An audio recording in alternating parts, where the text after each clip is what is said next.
Hello, everyone, and welcome to Green Party Tea Sundays. I'm your host, Kalia J. Fitzgerald, and I have a wonderful, wonderful guest here today. Oh, my goodness.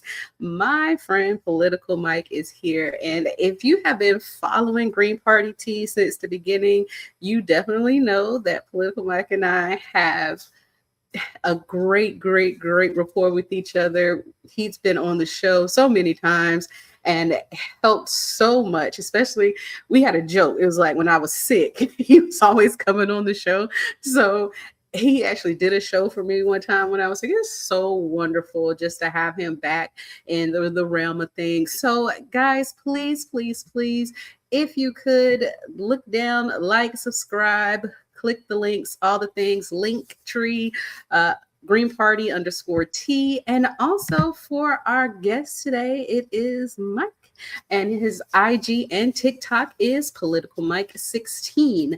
So without further ado, we are going to go ahead and get into it with our guest because he is awesomely amazing. And I cannot thank him enough for coming on with us today. So, Mike, come on out and give your intro and let's get into it. Thank you so much, Kalia. So as she said, my name is Mike. I go by Political Mike 16 on TikTok and Instagram. Those are my main pages that I use. I don't really use a lot of other social media because unfortunately a lot of them tend to censor a lot of green voices, and censor anything progressive. They don't want to hear us. They don't want to hear that we want real change, and they will just silence any voices out there.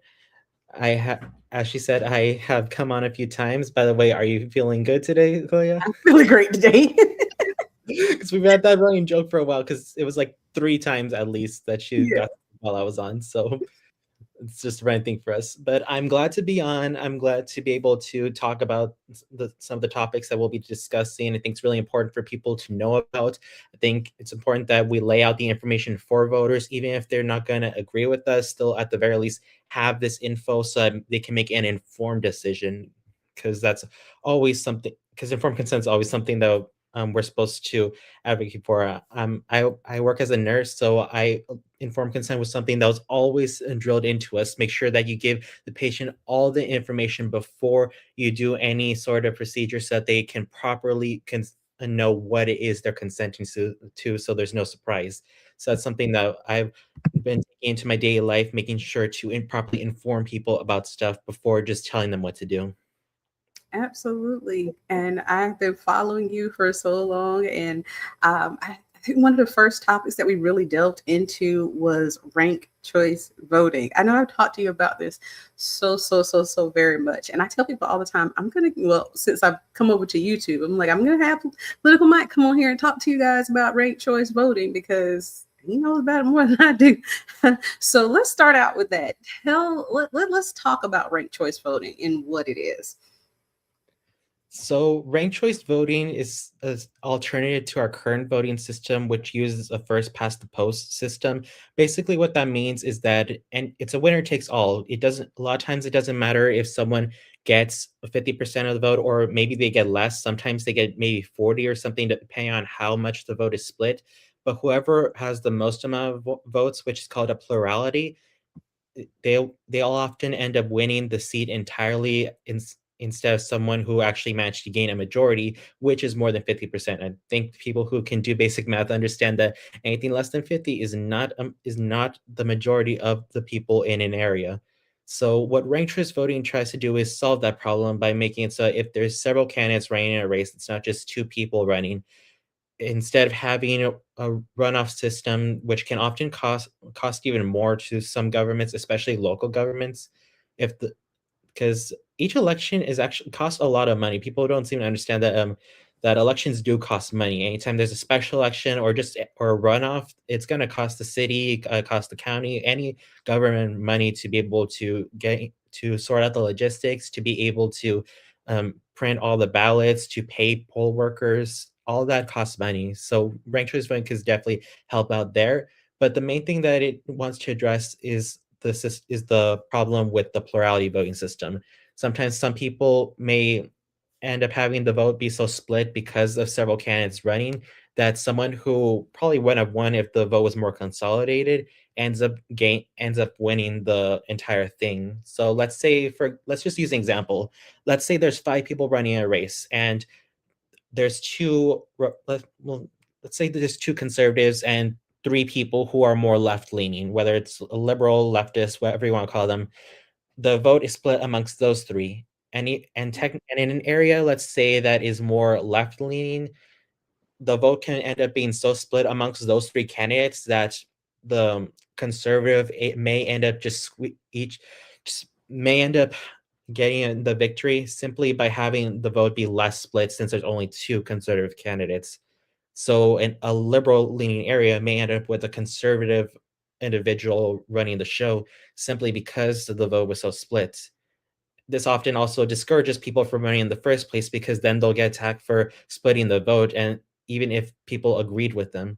So what ranked choice voting does is that instead of just marking one person down as the person you want to vote for, it lets you rank your votes, so that, let's say, I want to vote for the most left-leaning person possible, but they don't end up winning. So instead of it being a wasted vote, ballot would that person would end up being dropped, and then my vote is redistributed to the next left-leaning person. Even if they're not the person I would preferred, there's still someone I would prefer more than the conservative candidates. So it just transfers your vote over after the person you originally voted for is dropped because of the fact that they came maybe last. It basically just works to try to make sure whoever wins the race actually manages to gain a majority. Because if you can't win with more than 50%, you can't really claim that you have a mandate to lead the people. Absolutely. And when we talked about ranked choice voting previously, it was like I remember one of the things that was so problematic with it was the jungle primaries, which Butch Ware is facing right now in California, and he is having trouble getting back on the ballot or on the ballot, however you want to take it, because of um, the unfair process of kicking him off the ballot. So since you are in California, tell us about how that's affecting the Butch Ware campaign and how the jungle primaries are affecting that whole ballot situation. So the situation with the jungle primary, people thought that it would help candidates have to reach out to more voters as opposed to just reaching out to their base, because now they'd have to reach out to conservatives, reach out to more left-leaning people.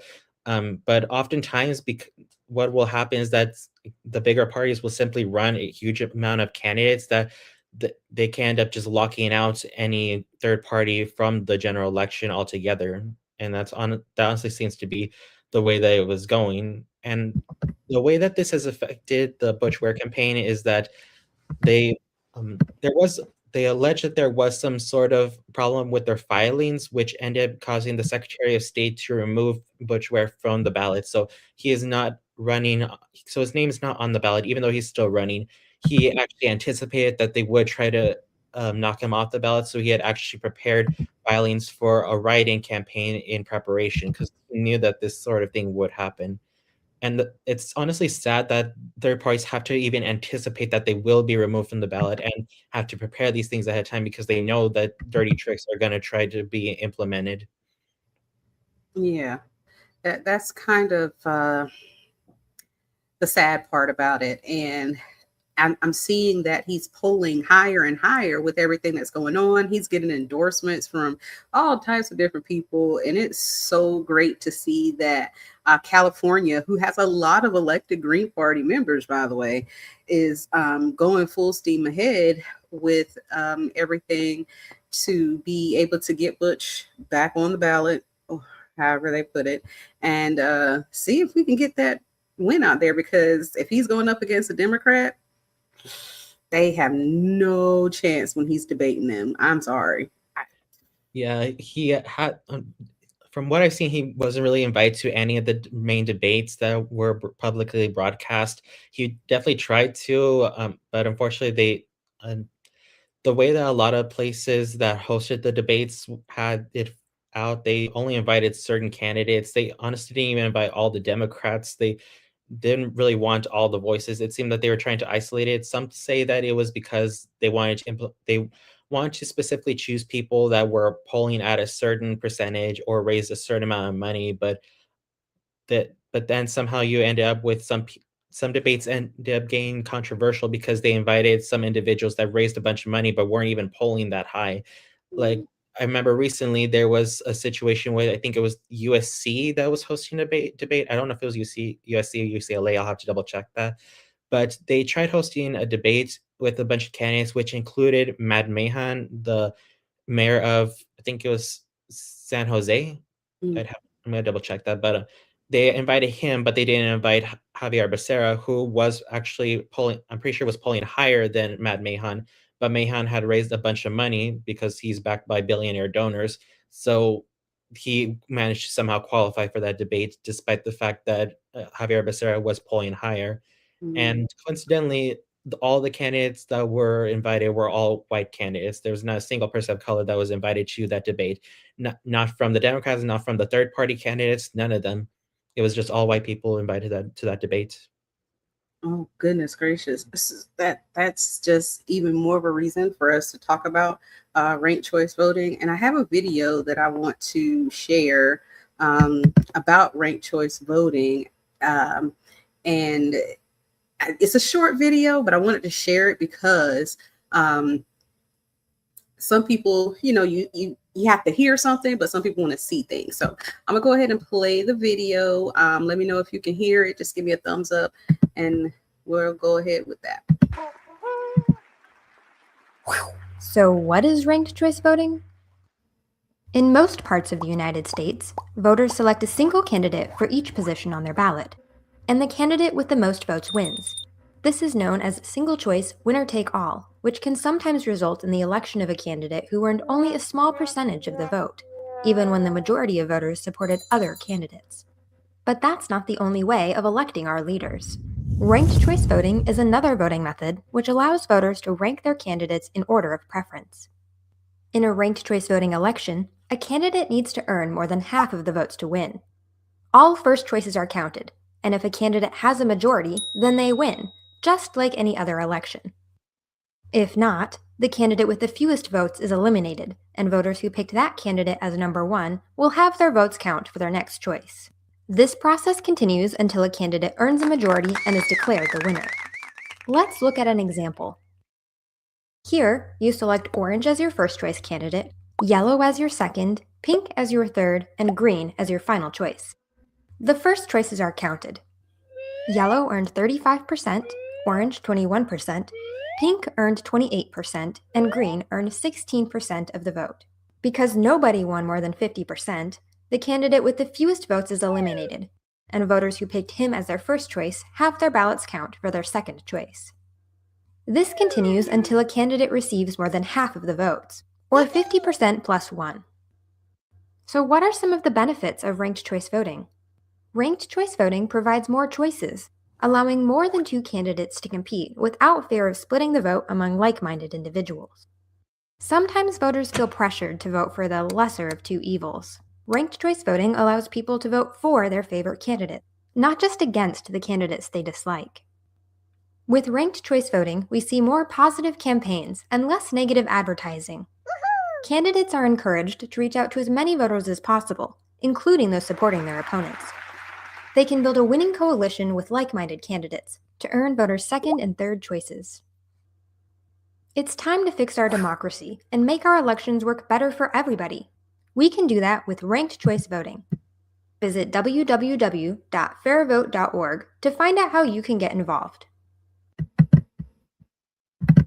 Yay, awesome. So that is a little tidbit about ranked choice voting. And I think that's one of the best ways to explain it because when you get to that, okay, well, how does it work into the scruples of it? It's like, oh my goodness. So after I do my first choice, if we reach 50, what happens? And it's like automatic runoffs at that point in time. Like you don't have to go back and vote again. You've already picked your first, second, third, fourth, fifth, 20,000 choice. And so it really, really does work. And I like it. but I don't like the jungle primary part, that we have to get rid of that process. However, not everybody does that, so that's always a thing. um, what are your thoughts about the video? Does that kind of go in line with what you know? Yeah, it's pretty straightforward. It definitely does help explain how exactly the votes are redistributed. And I think a good way of seeing ranked choice voting is basically it's just a runoff system happening at the same time, because some people don't really have a problem with runoff elections, but this honestly just makes it more simplified and has it all happen at the same time. Yeah. And so I think election nights would be a lot more interesting with ranked choice voting than they are right now, because everybody calls stuff so early on. Now you're able to call stuff early on for your favorite person, or because they live in a red state or a blue state. You're going to have to actually wait for those votes to come in and actually see what the people want. And I think this is very democratic. Angel says we need ranked choice voting, and yes, we do, absolutely, because not only do they put more people on the ballot, but it goes back to that ballot access part of it. A lot of the times, states have this need to keep people off of the ballot, and when we have ranked choice voting, you can't continuously keep people off the ballot when ranked choice voting proves that they are getting the support they need to stay on the ballot. Case in point, you were talking about Alaska in one of your older videos. What do you think has happened there so far? So Alaska has its own system of ranked choice voting. So far, there are different methods of it, and there's honestly just two states right now that use ranked choice voting, and each one of them has their own methods. Maine is the other one, and I'll get into that topic in a little bit. But Alaska uses a top four primary system where everyone runs on the same ballot regardless of party. So it's like the jungle primary in California, but instead of it being a top two system, it's a top four system. And there's no ranked choice voting in the primary. It's just winner takes all basically. But what they do differently from California is that since they allow four people to advance from the primary during the November general election, that's when ranked choice voting is implemented, and you rank the four candidates in order of preference, and that has led to situations where someone was actually able to, who seemed like they were coming in last, actually be able to be the one to win. And it's not, and people are probably going to say, well, this helps the person who's unpopular win. The No, it's simply because the vote was split that that person was in last place to begin with. But if the vote consolidates, it shows that that person obviously has more support. So like the situation with Mary Paltola in 2022, she, even though she came in last year in the primary, she managed to get up to, I think it was second place at first in the after the first ballots were counted Mm-hmm. it, for the general election, and then she managed to win the general election um, once the second and third round of votes happened. She actually came above Sarah Palin, and it's people are gonna say, well, that obviously proves it helps losers win. No, it simply helps the person who the people wanted to win be the one to win. There's more people that wanted Mary Peltola to win over Sarah Palin. It's simply that the vote was split, and people don't understand that vote splitting does not mean that someone is unpopular. It simply means that there's someone else that they wanted, but that doesn't mean they prefer the person who was on top to begin with. Right. And some people don't realize that ranked choice voting can also happen when you have multiple candidates for a seat on the ballot. So when they say like choose four of eight, you can still do ranked choice voting for those situations as well. So ranked choice voting works out in every single space, because I think the best illustration that we saw in that video was, if somebody is not receiving at least half of the vote, then they are not really gaining the support of the people. And we've seen that so many times. But when we look at the actuality of like that, like I think it was like 34% was in the video.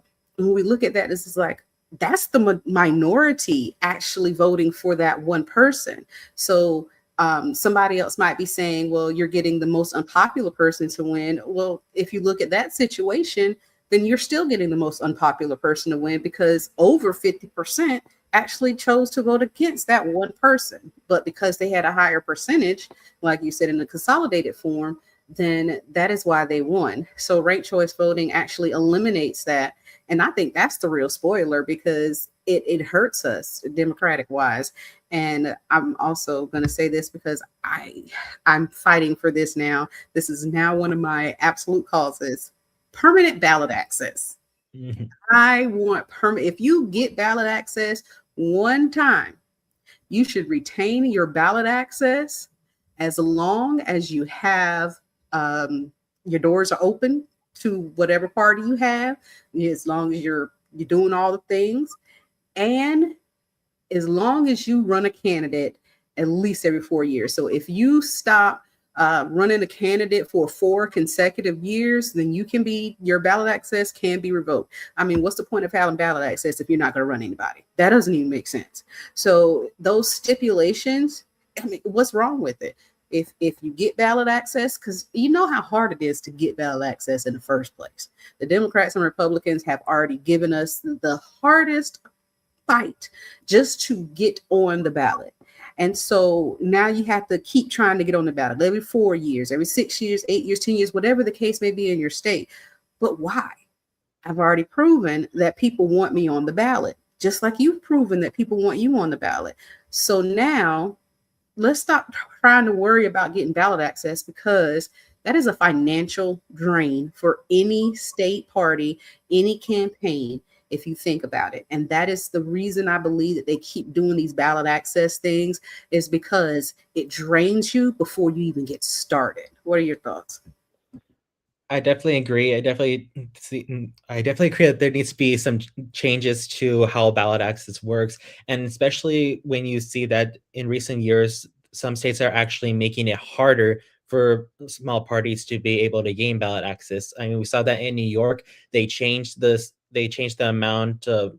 They changed the requirements for minor parties to be able to get ballot access, which is why in 2024, Jill Stein did not have ballot access in New York. The Green Party does not have ballot access there, even though they used to. I know New Jersey tried doing that as well. Coincidentally, after the New Jersey Green Party actually managed to get the Green 13, which was when they were able to run a Green candidate in every single one of the congressional districts and for Senate. Coincidentally, after that, the state legislature decides that they need to increase the requirement for the amount of signatures for a candidate to get on the ballot. And in Mm, some states, because of the fact that the Green Party and other minor parties do not have ballot access, their candidates are required to gain even more signatures than the Democrats and Republicans. Because I think it was Illinois.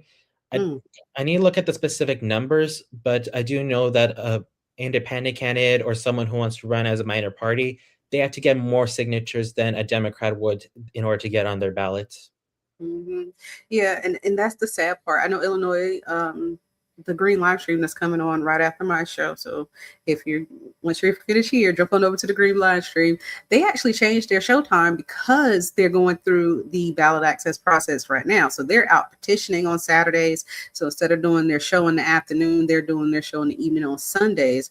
And it has been a long, hard fight. They changed the dates, and it's just it's is heartbreaking, is gut wrenching. It is one of the things that if you lose that ballot access at any point in time, you have to be ready to get that energy back and put that fight back in it just to get it all over again. And then it goes from being able to obtain to maintain.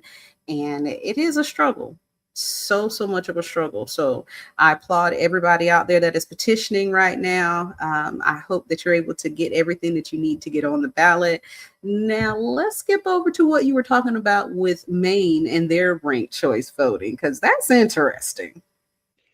So yeah, as I explained, Alaska has its top four jungle primary and then ranked choice voting in the general.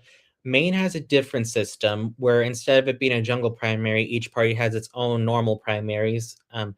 I think those also use ranked choice voting. I need to double check a lot of things honestly, but but I do know that each party will have their own primary system, and then the November general election will be whoever won those primaries, or and also include any independents that managed to get on the general election, because obviously independents are going to have a party primary. But it doesn't. But it eliminates that issue with the jungle primary system of locking out third party candidates by simply running a bunch of candidates from the main two parties. At least in Maine, the as long as the minor parties can fulfill the requirements to get on the ballot, they will be on the November general election ballots. So that solves that problem.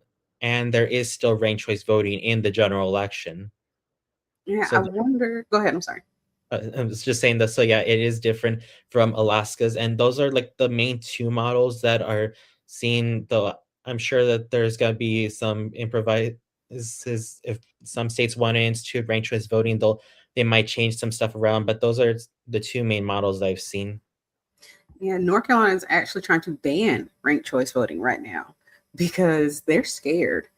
They have redistricted us into the most awkward system that I could ever imagine. They have like nitpicked and cut over so many different places just to make sure you have safe districts. So the people aren't really getting to vote their choice. The people are actually just there to breathe, I suppose, because if you have safe districts, then that means that you have done something very, very wrong. No one should be safe. No one should feel like they have gotten their ticket to DC or anywhere else because they were gerrymandered into that position. That is not how it should work. So, North Carolina folks, please, please, please, please, please contact your representatives. Let them know you want ranked choice voting. So, if you know anybody out there, go ahead, contact every single person for that, because sad to say, but we are a purple state. We are the state that elects Democrats for the governor while electing Republicans for president. That's us. We have issues. Okay, North Carolina's full. Please don't come. We have things that we need to sort out right about now. We need at least 4 years. Give us some time, and then we might have things together. Okay, I don't know about any other states, but North Carolina is definitely full. We are politically full right now. Okay, thank you. How about California, Mike? California definitely has a lot of people, though there has been that issue in recent years with people saying that everyone's leaving California. Actually, in the 2020 census, the state had actually the state population had actually fallen because a lot of people are moving out. So we actually lost congressional districts, lost electoral votes, and it seems like that might carry over into the next census. So we're gonna have to see how exactly that issue is addressed. There's definitely a lot of issues that California is facing, cost of living crisis, and I don't feel like the Democrats in Sacramento are doing enough to address the issue of affordability. There was they're constantly killing any sort of bill that might actually help out people, might actually take on greedy corporations. We have a lot of unhoused people in California. Um, I know in LA, there's an area that is infamous for that. It's called Skid Row. And it's just lined with a lot of unhoused people that have had to make their own shelters because unfortunately they don't have access to housing. Homeless shelters do not often have enough resources to be able to help people, nor is there enough mental health resources to be able to help those that are trying to seek help. Because a lot of times the most difficult part is trying to get people to accept that help. And because of their situation, they may not end up trusting people. And without having access to those mental health resources, we don't have proper professionals that can actually convince them that they are trying to help them out and get them to accept that help from others. Yeah. So I think about it like this, and I know Butch has said this sometimes. If you're in a blue state and you are not getting any of the things that you need, want, why are you still voting blue? Because I believe Cali Care was just denied, right? Yeah, it was just killed in the state legislature. And they are a blue state. So it's just like, well, what was wrong? Tell me what was wrong. And that's why I have such an issue with people that say vote blue no matter who.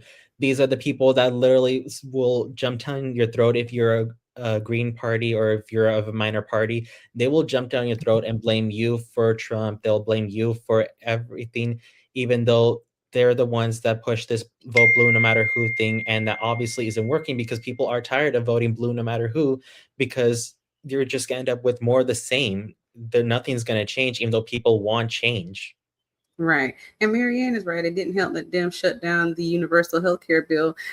This is something that we see a lot of with the Democrats. You're like, oh, yes, they're going to do these things. And then if you step back and realize, especially in a blue state, that that's not happening, it's like, what are you even voting this way for?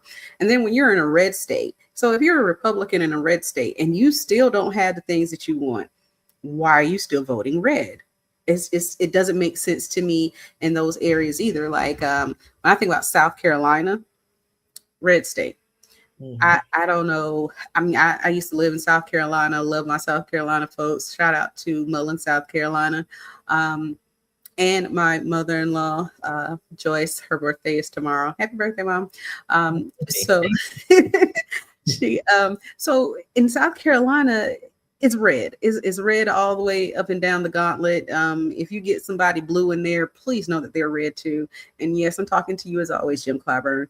But the point of the matter is South Carolina is a red state. And what do they have to show for it? All the things that they talk about, they have nothing to show for it. So in essence, when you actually start breaking it down by what have you done for me on the blue and the right side, I mean the blue and the red side, it's like nothing. And then so when you get to North Carolina and some of the other kind of purple states, it's like, well, at least I could see the resistance. You got a Republican legislature with a Democratic governor, because that's what we have here in North Carolina. And so they are always butting heads unless you get a supermajority in the legislature.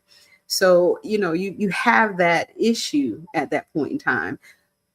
And so that's an understandable thing. You can't even, pass a budget sometimes in these situations, whether it be vice versa. You have Democrats in control of the legislature and a Republican as the governor. So you really have issues going on. And so that keeps things from being done. Otherwise, what is the issue that's holding you back from getting what you want? I'm still trying to figure it out, and I don't think I'm ever going to. And that's why I say, North Carolina's full, but political migration, what you were talking about, people moving, there is there are documentations of political migration happening where people who are in a red state but they're blue, they're moving to blue states, and blue states that are red, they're moving to red states. So political migration is actually a thing. How do you feel about that? I definitely feel like some people don't understand what they're getting into when they want to move to a different state simply because it aligns with more of their values. Like, let's say a Republican in California, they're going to want to move to possibly Texas. That's a really popular one. Texas, Florida, they'll want to move there because it's more conservative. And a lot of times the reason will be California is too expensive. We don't want to live somewhere where we're always getting taxed. And Texas has no state income tax. So that's something they always want. But they also got to take into account that that doesn't change the cost of living situation. Simply because there's less taxes doesn't mean your uh, income to expenses ratio is going to differ too much. Yeah, Texas may not have a state income tax, but they have way higher property taxes than California, and sometimes that itself can make it more difficult to be able to balance your budget or whatever your reason was for leaving if it was a fiscal reason. Also take into account that wages are different in Texas as opposed to California. Yeah, things are expensive in California, but we also have higher wages here than in Texas. You're usually going to be paid less, and sometimes the what you're getting paid and what your expenses are, it might end up just being the same as it was in California because while things are less expensive, you're also getting paid less. So your income to expenses ratio isn't going to differ that much. Yeah, I don't think people do understand that sometimes. Now, if you've got one of these six figure jobs and all that stuff, you probably don't even care. But for us folks that don't have the six figure jobs, we're looking at it like, can I afford milk if I move there? What is the gas prices? What's the childcare prices, rent prices? Because I don't think that I could ever move to New York. that, I mean, New York is a blue state, but I could never move to New York City. Now, I don't know about the outskirts, but New York City, I couldn't do it. Oh no. You're gonna be paying real expensive rent for a one-bedroom apartment that probably has a rat in it. Yeah, and I have children, okay?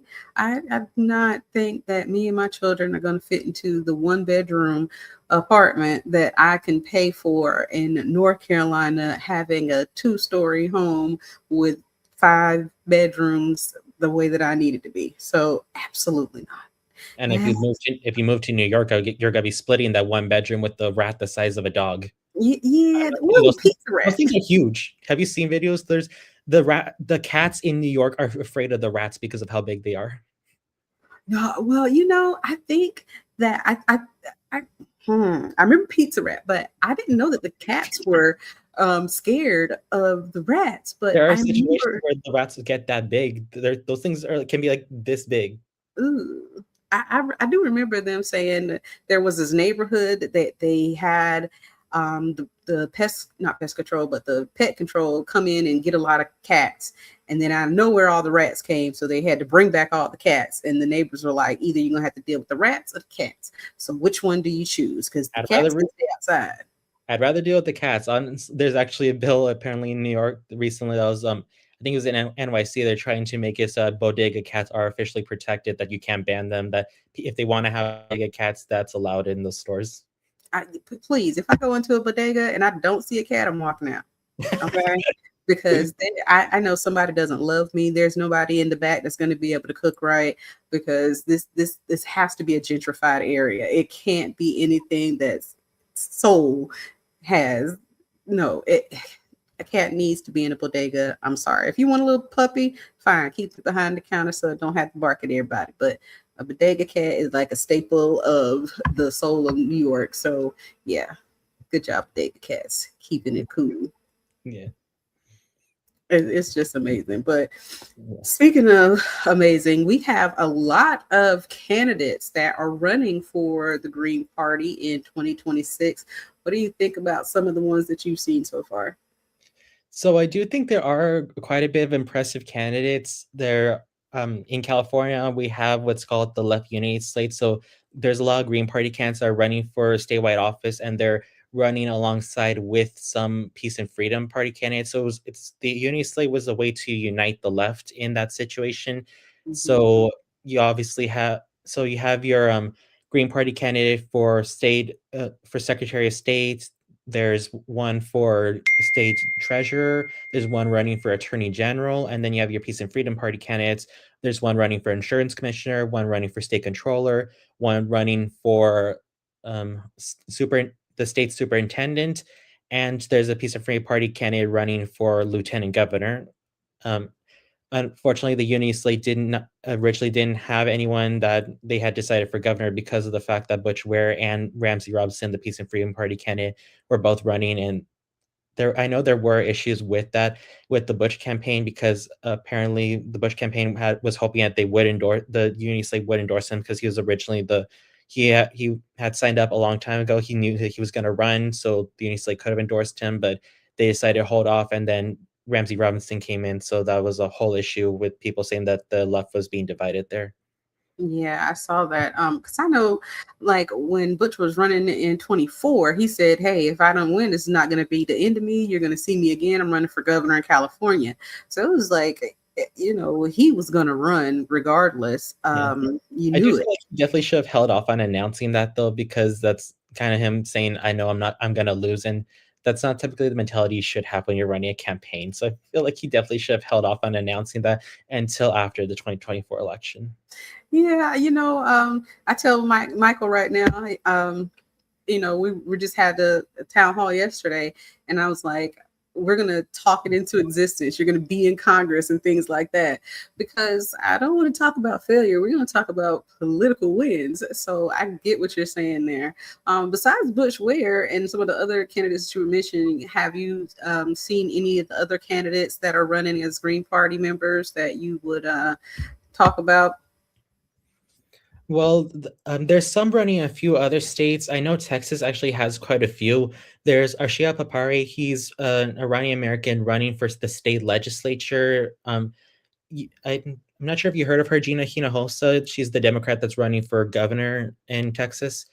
um well, her seat's being vacated obviously because she's running for governor, and Arshia is actually running for her district, and there's no Republican, so it's just a Democrat versus Green. So I did not want to hear a single person complaining that you can't vote for a Green because a Republican's going to be elected. No, no, cut that out right now. There, it's just Arshia and a Democrat. So Mm, might as well vote Progress, vote Green, vote Arshia Papari.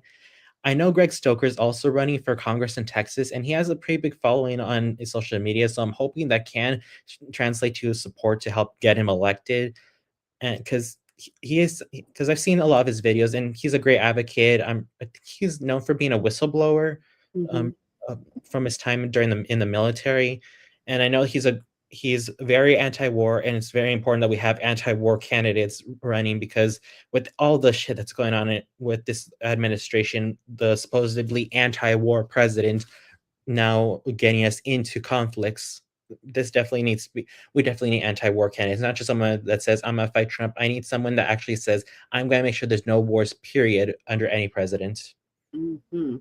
Yeah, I have read up on Greg Stoker after I learned about Anthony Aguilar, actually being running in North Carolina, and they are both whistleblowers and they are both vets, and so it was like a whole tumble into how many veterans do we have running for Congress or other offices in the Green Party as a whole. So it's quite a few. Yeah, also Brian McGinnis is running for U.S. Mhm. Senate in North Carolina. Yeah. Because I remember seeing that video of him when he was addressing Congress, and freaking Tim Sheehy, incumbent senator from, was it Montana? I think I think so. literally goes up to him, and he has no reason to help out the Capitol Police. They, if they were going to drag him out, they could have done it themselves. All right, I'm not saying they should, because they definitely should have let Brian McGinnis speak his voice.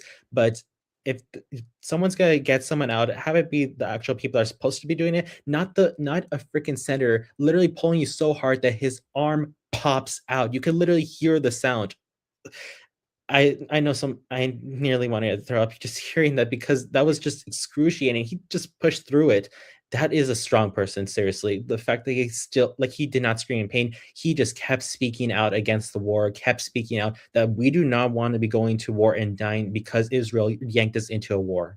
Right. I've had Brian McGinnis on the show. I love Brian. He is absolutely amazing. And I couldn't believe it when I saw it because I'm just like, who is this guy? At first I didn't know it was a senator. So I'm just like, who's this dude? Like, what are you doing? And I'm just like, can he be sued? Because it's not your job. And I still feel that way. Even now, knowing that he's a senator, even now knowing that he's a, former Navy SEAL, I don't care what you were doing. Those guys, were right or wrong, they are paid to do what they are doing. You are paid by, the American citizens to do what you were supposed to be doing, which is sitting your butt up there and failing the country, apparently. So I feel like he needs to be recalled from office because he is a violent, violent man. Yeah, because he shouldn't have been involved. And I'm gonna use an example from my own experience working in healthcare. Because prior to working as a nurse, I also worked as a CNA in the hospitals. That's certified nursing assistant. We help out the nurses. And one thing we are always supposed to do is if someone's getting aggressive, we're supposed to call for help. We're supposed to try to talk them down, just speak to them in a calm voice, try to see if we can use therapeutic communication, try to get them to not want to attack us, to just cooperate. And if that doesn't work, we move away. We do not engage. Even if I've been in situations where I've been scratched, I've been kicked, I still am in those situations, even though I'm physically being hurt. I'm not allowed to get involved, and I'm not allowed to restrain the patient unless I have a direct order from the doctor saying that we need to put restraints to make sure the patient doesn't hurt themselves. Mhm. I am not allowed to do that even if I am being hurt. I need to call security to come and do that because that's their job. It is not my job to restrain the patient. And but somehow a senator whose job it's not in that situation, he's basically supposed to be me. He's supposed to call someone else to restrain the person. He's not supposed to get involved, just as I'm not supposed to get involved. And I could be sued, lose my license, lose my job for if Mm, I were to restrain someone, because obviously that's not what I'm supposed to do. That's not part of my job to restrain someone. I'm supposed to there's specific guidelines. But somehow a senator can get involved. He can literally break someone's arm and nothing happens. right. And for all the people that were saying, "Oh, he did this, he did that," it's like if you actually looked at the video, you can see that somebody took the stopper out from the door and they closed the other door, which closed on his hand. That was not his fault. Okay, yeah, he reached around, but the door closing on his hand, not his fault. So somebody coming in, and that's what I'm saying. But this is not your situation, my guy. With him coming in and lifting Brian up the way he did and trying to continuously push him out, that is what caused the whole arm poppage. And that shattered my soul. It really did because, I mean, I've sat next to Brian, I've hugged Brian, and it was just like, wow, that I cannot believe that that's what I'm hearing. It's not even seeing anymore. That was like the snap heard around the world. I think that it kind of changed people's minds when you have a decorated Marine Corps veteran having their arm snapped by the government. It's like a political, I don't want to say satire, but it's just so indicative of the times that we're living right now. Mhm. Go ahead. I'm sorry. Nothing. I was gonna say anything. I was just agreeing with you. It's definitely telling times that we're living in. Honestly, this entire administration feels like something directly out of the show House of Cards. If anyone's ever seen that show on Netflix, it's insane. All the crazy things that happen, and I never thought that this would really be what politics looks like. But when you're looking, and it probably was always like that behind closed doors, but now it's out in the open, and we're literally living through House of Cards right now. Yeah, this administration, you know, I don't want anybody to say take a sound bite of this, but I'm gonna say this. I The fact that Trump is so outspoken with his ignorance is really wonderful. And I say that because it allows people to see exactly what ignorance in politics looks like. You get to see what being ignorant at a debate or being ignorant at negotiation looks like out loud and proud. Like Truth Social has to be the most disgusting website on the planet when you look at it politically. It is it's like who does this? He's just giving us what we need to know about ignorance in politics. And I thank him for allowing a lot of people to open their eyes to see it, because a lot of people are saying, hey, I never would have voted for him if I had known. And I'm like, well, you knew, you just didn't want to. And that part of the ignorance is also there, because you think ignorance is bliss until it's hitting you in the butt. And Marianne says a lot of us veterans turn to the Green Party because we see all the BS and we are anti-war. Absolutely. Yes, because the Green Party is very nonviolent, anti-war, and we do have a lot of veterans in the Green Party for that very reason, and they are definitely speaking out against Trump and his war buddies. In North Carolina, all our congressional candidates, we have Brian McGinnis for Senate, who's running against a tough opponent. So Tom Tillis is stepping down. This is his seat, and we have our former governor who literally just stopped being governor in 2024. Former Democrat governor who has not lost a statewide ballot, running for that U.S. Senate seat, and they are saying this is going to be one of the most um, expensive races in history. So, good luck to Brian on that one. Then we have Michael Dublin, District 2. Michael and Brian are both Marine Corps vets.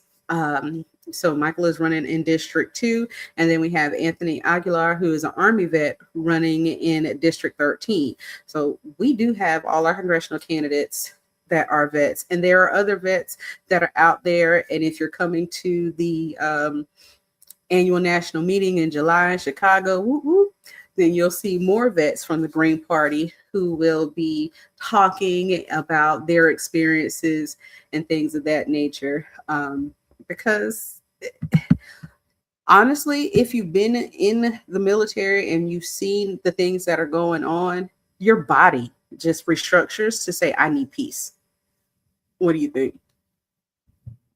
Yeah, I could definitely see why there would be more veterans being anti-war because they see firsthand the consequences of war. They see the devastation that happens there, and it gets to you after a while. That's why a lot of veterans have PTSD because it's not just the situation of them being in combat, but also which definitely can be a contributing factor because they've gone through this. They don't want other people to have to go through this horrible situation, but they also see the devastation that it has on the people that are living in the areas where the war is taking place, and it really turns your stomach just seeing photos that we've seen of what's happening in Gaza, what about the strikes in Iran that killed children.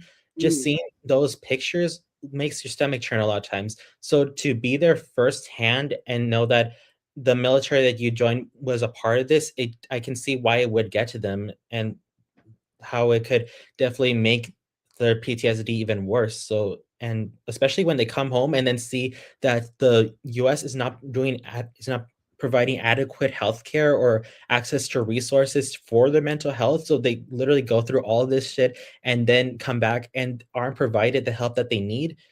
That I can definitely see why they would be anti-war and know that because they see it, they're doing all this and then they get nothing. right. And then that brings me to a point that I did not think was going to be on my bingo card in my lifetime. Lego videos. And the reason I'm talking about the Lego videos is because we we get propagandized so much in the US that um we can't even fathom what's going on outside of the US. So with these Lego videos coming out, it gave us a peek into a world that said, "Hey, we see you. We know you can't really see us. This is the information. Your government is lying to you."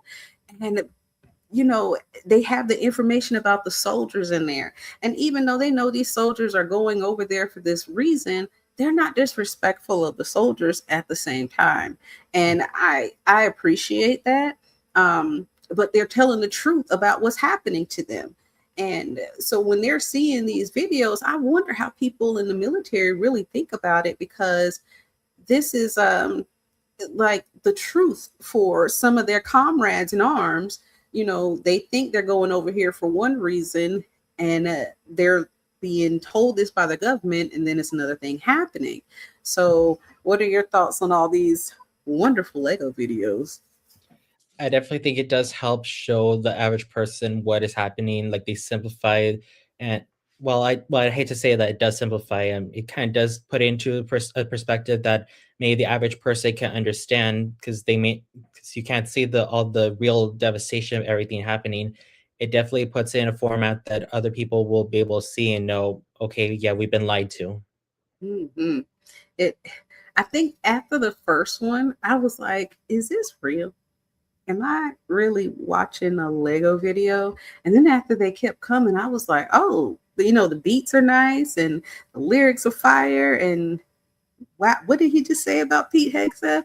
It was just like, oh my goodness. The things that, you know, I think Green Party members and other people who have disassociated themselves from the duopoly, I think the things that we know about, the things that we see because we are tuned in, locked into peace, everybody else is now getting a glance into this, and they are being able to see that this is not the war you thought it was.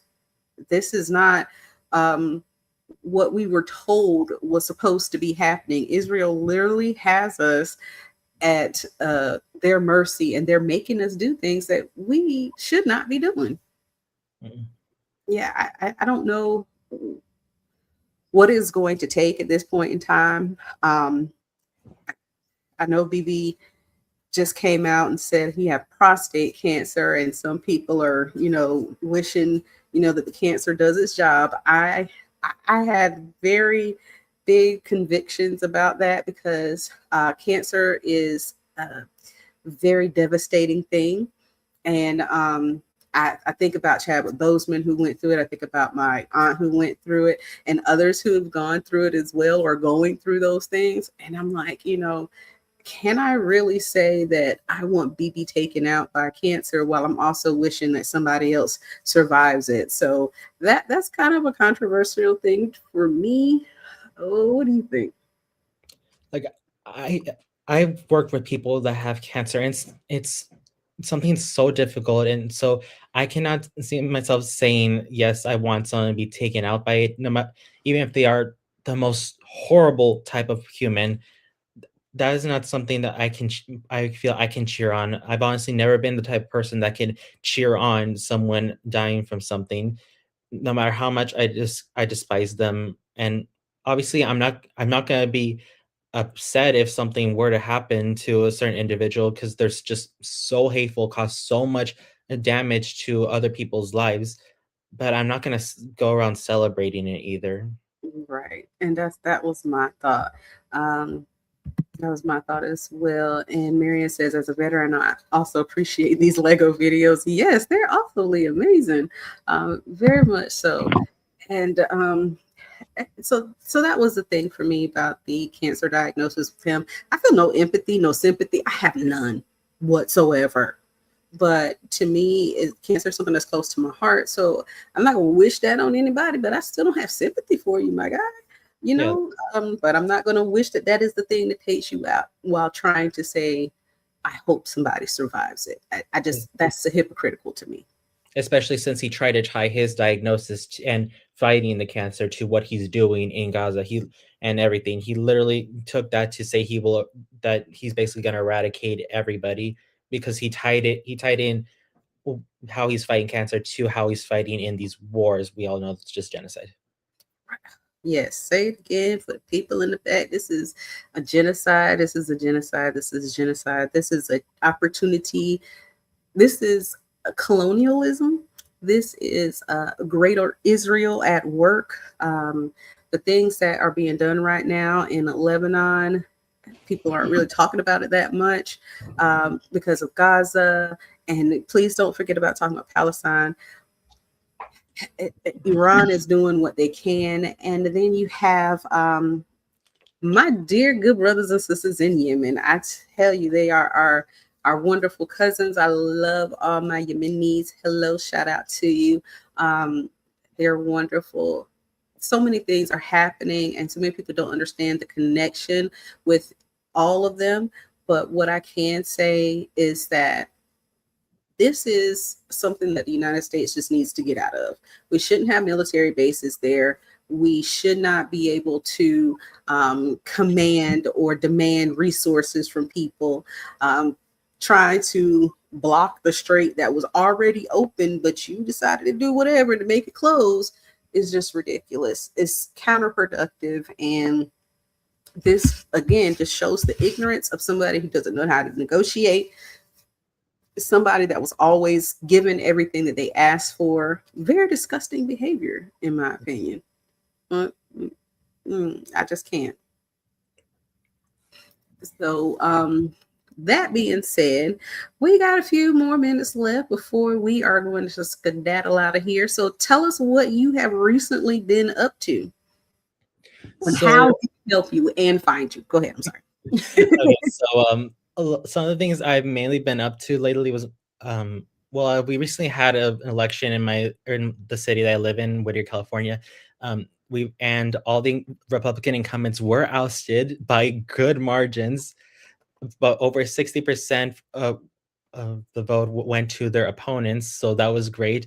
And these people have been in power for years. One of them was in power for 14 years, the other one 16, about 16 years or more. And the mayor, he was in power for so long, and during his last election in 2024, he had gotten almost 70% of the vote. This time he only got 30%. So that huge flip just shows that people were pissed off. And while the people that won, they aren't as progressive as I would like them to be, um, I just felt that the city needed some change. So I am glad that at the very least there is change, but I will still be keeping my eye on these new individuals. making sure that they keep their promises to protect the trees in the city because the last council wanted to get rid of the trees. They literally wanted to bulldoze over 100 trees down one street and have no plans to replace it. And the mayor himself was set to benefit from it because he owns a business on that street. So the project would have benefited him. So we needed to get rid of that corruption. Okay. So after today, where can people find you? What are you going to be up to? Give us the details. So after today, you can definitely find me on my handles on Instagram and TikTok at politicalmike16. One thing I'm going to be working on will definitely be trying to inform people about ballot measures happening in different states. There's all in California. There's actually 6 ballot measures that are officially going to be on the ballot. There's possibly more that are going to be coming. I know that there is one right now in North Carolina that's going to be on the ballot. Likely more to come. The one in North Carolina is actually dealing specifically with voter IDs because there's been that constant fear about people uh, who aren't here legally voting in our elections and election fraud and all these things spread by the Republicans. And it wants basically what this measure wants to do is change it so that people that are voting absentee or through mail-in voting, sorry, they a photocopy of your ID is not going to be sufficient enough when you're submitting your mail-in ballot. You're going to have to actually have your ID. Yeah, I think that is just irresponsible governance, and I, I don't even take my driver's license with me in the place to vote. I take my what is it, passport ID, the Mhm. little card, and Yeah. it doesn't have any of my information up there, but just a name and a picture, because that's all you're asking for, right? And you can't do anything against a passport, so it's me. It's me all day, every day. And a lot of people are concerned about the fact that not everyone has these different forms of ID. And because of the fact that it does cost money, it's technically a poll tax when you think about it. If these forms of ID aren't being offered for free, you are setting a fiscal requirement for people to be able to vote. I do know in North Carolina, I know this because I have children who do have these things, but if you get a North Carolina ID, it is free. If because you can use it to vote. And my dad talked about that a lot as far as the poll taxes go. So the reason I got my passport card was because of what I became aware of as far as them trying to change things around with you having to be married, or if you're married you have to have such and such an information. So I was like, if I get my passport card, this is already federally government documented, all that other good stuff. You already know that, I've changed my name. Good, good, good. So I don't have to worry about anything. The federal government issued this ID. It's not state issued, it's federal. So you should have no problems with seeing my face and my name and leaving me alone. So yes, I think that that will be considered a poll tax for a lot of women who might have to go through that because of things that they're trying to do. So I am not telling people to get passport cards if you can't afford it, because I know that's out of the way. What I am saying is, these are, I don't want to say that word, these are unjust laws that they're trying to pass, and they have no reason to be. They're discriminatory, and they're just redundant. It's So, fear mongering. yeah, because people that can't vote, they can't vote. I'm just saying, if you weren't able to They vote, aren't then you allowed weren't to vote. vote. So it makes no sense. But that is what it is. So I do want to thank you for chilling and hanging out with me. It felt Thank you so for having me. good. Oh my gosh. It felt good not to have to say all the coded language of the TikTok world, and just Mhm. to be able to go through everything and just be okay. I love it. I love it. I love it. I hope that you come back and we get to have lots more of these conversations. I know that, coming up when early voting starts and all Mhm. that good stuff, you have to come back. You have Yeah. to come back during the election season, because I mean, what am I going to do without you? Okay. Yeah, I'll definitely be back. I definitely have a lot more to discuss, and we'll definitely get to that. So hopefully, down the line, I can come back and we'll be able to delve more into stuff, especially once the ballots get sent out. I know California's early ballots will be sent out around May 6th, I think. So it's coming up. So people are gonna have to start voting soon. And I myself like to wait until it's election day because I honestly do like just going to the polls and voting in person because it just feels nice. But nicer than casting the mail-in ballot, but I know a lot of people will be using those as well. So I definitely will be coming back to try get people to be more informed about these things during the time that's time for them to vote. Okay, okay. So you said that they are May 6th is when they're voting? That's a Wednesday. May, it's May early 1st. May. Let me check real quick. When is the vote in California? Okay, I'm gonna have to double check this. So don't take my word, people. Okay. Double check when the ballots drop, but it should be like around the first or second week of May. Okay. So So it will we're be. gonna stay tuned for that. So if we'll stay tuned for it, we'll talk about it, and then we'll maybe even do like a when the because that's is that early voting or is that the day of? That's the mail-in voting. The actual election day is June 2nd. Okay, so we can do like a show before June 2nd and talk about who was on the ballot, and then we can do a show afterwards to talk about what happened. What do you think? Yeah, that sounds good. Definitely a way to make sure people are informed. Awesome! I'm getting my political mic back. Okay, so guys, you're gonna have to tune in because we're gonna get some exclusives from Cali to find out what's going on over there. And we have a lot of things to talk about. I told you, like, he is one of my favorite people. I'm gonna say my favorite because he does so much and so great and so knowledgeable. Please, please, please go follow him on IG and TikTok at Political Mike 16. Understand and know my brother because he is wonderful. Okay, please like, subscribe, do all the things because he's great. And with that being said, we are out. Okay, have a great Thanks all for Sunday. joining. Have a good day, Bye. girl. Bye. Bye.